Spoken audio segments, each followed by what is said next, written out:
Tutto pronto per l'eventuale ondata autunnale di contagi e per la gestione dei casi gravi colpiti dal coronavirus. Rispetto a marzo le terapie intensive sono state rinforzate e adeguate con le strumentazioni. Abbiamo 1016 potenziali terapie intensive su un fabbisogno oggi di pazienti Covid di 18.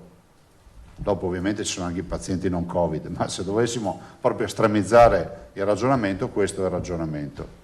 Con l'arrivo dell'autunno cresce il timore che potrebbe derivare da normali raffreddamenti, colpi di tosse o altri sintomi. E noi siamo molto preoccupati di questa onda, anche, come si può dire, di psicosi che potrebbe partire. Mi metto nei panni di una mamma che ha il bimbo con 2 linee di febbre e dice adesso che c'è il Covid.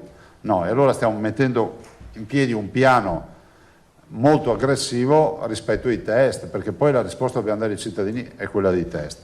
La collaborazione tra la sanità regionale e il mondo universitario ha portato ad avviare la sperimentazione su larga scala di un test salivare che funziona in modo molto semplice. È un cottoncino che tu mastichi e metti in una vial, in un contenitore, lo chiudi e lo consegni. Non vorrei fare un paragone ma insomma chi ha fatto il sangue occulto nelle feci per lo screening del carcinoma colorettale si ricorda che aveva un campioncino che portava la USL e depositava in un bidone. Stessa modalità con il tracciamento di un codice a barre sarà utilizzata per i campioni salivari.